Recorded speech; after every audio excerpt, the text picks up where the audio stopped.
Welcome to ஜஸ்ரீதா kitchen. இன்னைக்கு கத்திரிக்காயும் பச்சை மொச்சையும் போட்டு காரக்குழம்பு வைக்கிறது பார்க்கலாம் வாங்க. அது பற்ற வச்சுட்டு ஒரு 4 ஸ்பூன் நல்லெண்ணெய் விட்டுக்கலாம். எண்ணெய் நல்லா காயட்டும். எண்ணெய் காஞ்சிச்சு தாளிப்பு வடகம் போட்டுக்கலாம். இதுக்கு தாளிப்பு வடகம் போட்டால் டேஸ்ட்டு நல்லா இருக்குங்க.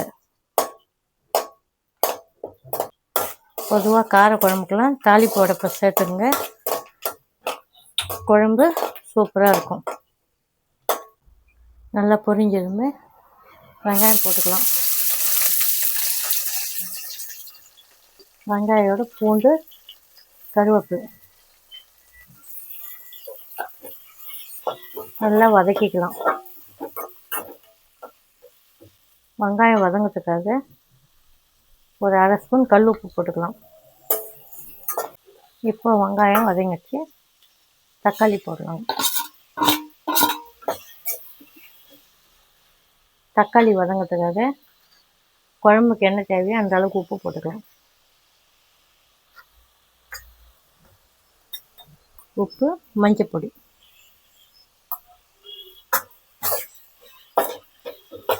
மஞ்சள் பொடி போட்டால் தக்காளி சீக்கிரம் நல்லா வதங்கி வந்துடும். அதுக்காக தான் மஞ்சள் பொடி போடுறது.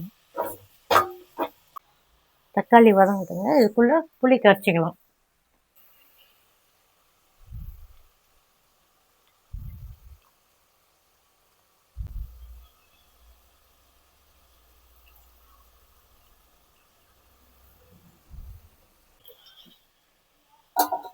இப்போ தக்காளி வதங்கிடுச்சுங்க, கத்திரிக்காய் போட்டுக்கலாம்.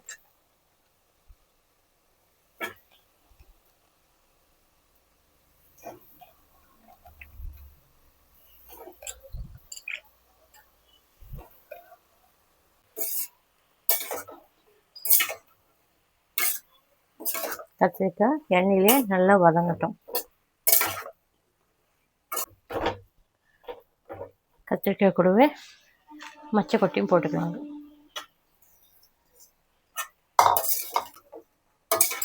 நல்லா எண்ணெயிலே கொஞ்ச நேரம் வதக்கி விடலாம். இப்போ காரத்துக்கு ஏற்ற குழம்பு மிளகாத்தூள் போட்டுக்கலாம்.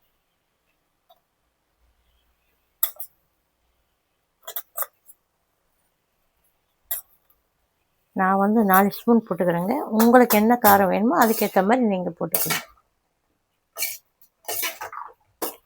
இந்த வெயில் காலத்தில் கத்திரிக்காய் நிறைய வருங்க. அந்த டைமில் கத்திரிக்காய் வத்தல்லாம் போட்டு வச்சுட்டு, கத்திரிக்காய் கிடைக்காத காலத்தில் அதை நம்ம யூஸ் பண்ணிக்கலாம். கத்திரி வத்தல் எப்படி போடுறதுன்னு நான் சொல்கிறேங்க. இன்னொரு வீடியோவில் கத்திரி வத்தல் போடுறது பார்க்கலாம். இப்போ வதங்கி வந்துச்சு. இப்போ வேகத்துக்கு ஏற்ற தண்ணி ஊற்றிக்கலாம். ஒரு 10 நிமிஷம் வேகட்டுங்க.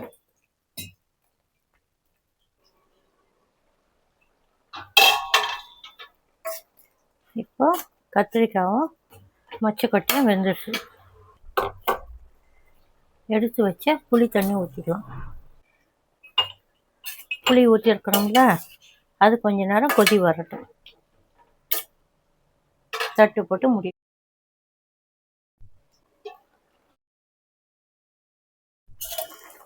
இப்போ கத்திரிக்காய் மொச்சக்கொட்டை காரக்குழம்பு ரெடி. இந்த காரக்குழம்பு செஞ்சு பாருங்கள், சூப்பராக இருக்கும் சாப்பாட்டுக்கு. உங்களுக்கு எங்கள் பார்த்து தந்துட்டு பிடிச்சிருக்கோன்னு நினைக்கிறேன். சப்ஸ்கிரைப் பண்ணிட்டு பெல் பட்டனை ப்ரெஸ் பண்ணுங்கள்.